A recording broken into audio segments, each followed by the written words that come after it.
And a key consequence of that is that you can build two systems, one on the left, which is recurrent, and one on the right, which is the equivalent, purely feed-forward version of that recurrent system, which have exactly the same input-output function here up to a t = 4. So they do exactly the same job. You could treat them, they behave equivalently for any question and answers you want to get from them. And yet, if you do the analysis according to IIT, the one on the left feels like something, is something, exists. The one on the right, we can use it, but it doesn't exist at all in and of itself. So there is functional equivalence without conscious equivalence. Let's leave this out because it's too complicated. Let me just show you some predictions of the theory. So these are very rough predictions. If consciousness has to do with integrated information, and we can't, of course, measure it properly in a real brain, well, let's do something rough. Let's go for something that sort of captures the idea of integrated information in those cases in which we know that consciousness changes in a radical manner. And these include sleep, include anesthesia, include brain disorders of various kinds. So we used, together with Marcello Massimini, transcranial magnetic stimulation, which is a way to induce a current in a particular part of your cerebral cortex, and high-density EEG to record the responses of the brain. And we did this in subjects when they were awake and they were, for instance, in deep sleep, the time which, if I wake you up, you have nothing to say. So in that case, if I show you now the currents generated by the brain when I perturb a particular region, it doesn't matter which one, when you are awake, you'll see that there is a strong local response under the coil when you stimulate, and then it moves around. These are the peaks of activity all over the place for roughly 1/3 of a second. So you can see this is a complicated pattern of activity where an electrician going in, stimulating the brain, responds in a complicated manner. And it does so, as I said, for roughly 300 milliseconds or so.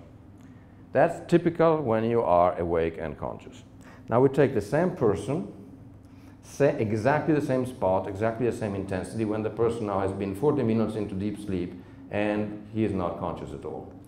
And what we get now is that the local activation is just as strong, if not stronger. The brain is active and it is reactive, we know that. But curiously enough, now the activation doesn't go anywhere else. It remains localized, as if the system has disintegrated into local domains, and you can do it in different places. You activate that place, but it doesn't go anywhere. Somehow, even if neurons are there and the neurons are active and reactive, it doesn't integrate well. This is what happens qualitatively. We see a sort of snapshot of all this complicated activity superimposed in time in wake. In deep slow wave sleep, you lose integration, you break into pieces. And in REM sleep, when you dream, it comes back. So it doesn't matter whether you are awake or asleep. These are brain damage patients of the sort that Christoph showed you. At the very bottom are vegetative patients who are unconscious. The index is always very low. Then on the right, at the very top right, there are patients who are locked in, who have no behavior, but we know they are conscious. In that case, it's as high as in you and me. And in between, there are these complicated cases, minimally conscious patients, sometimes behavior you can't tell. The index gives you something that suggests whether they are there or they are not there. You don't need to communicate with them. This is based on a theory. It works in each individual subject in many different conditions, and so far they had nothing like that that can sort of tell us, based on a theory, whether you might be there or not. So I'll leave it to Christoph to finish. Integrated information theory can sort of extrapolate to these cases that are much more ambiguous based on the circuit complexity and the cause-effect repertoire. But the one that I wanted to mention is this remarkable prediction of integrated information theory that says, although you can get systems that are equivalent to within a certain time step in terms of their I/O behavior, which is typically how we assess, of course, in the Turing test. The Turing test is all about input-output behavior. So here you have two systems on the left and on the right, the ones that Julie showed before, that have the same I/O behavior.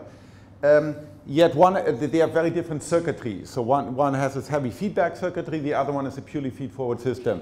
The theory says quite unambiguously that the system on the right has no phi. It doesn't, the system is reducible to its component. It doesn't exist in this sense, but of course it can act. It can, for example, process information. It can detect faces.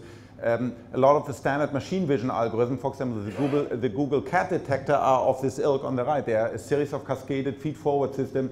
These deep learning networks are nothing but a set of standard neural networks that are cascaded one after the other. So the theory would say, although these systems do perform useful computational function, i.e. they find faces and cats, they don't have, it doesn't feel like anything to be them.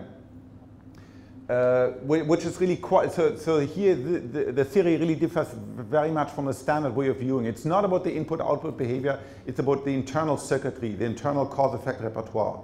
It's not standard panpsychism, right? Standard panpsychism claims that everything is ensouled, everything has consciousness.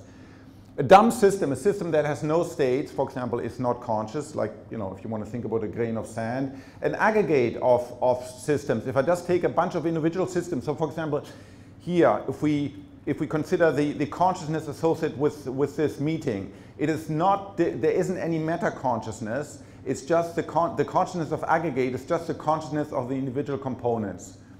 Unless the degree of interaction is so high that it extends the integration within my brain, and then you can have a meta-consciousness, you can have this higher Uber-consciousness, the theory would then also predict that the individual consciousness would immediately become extinguished.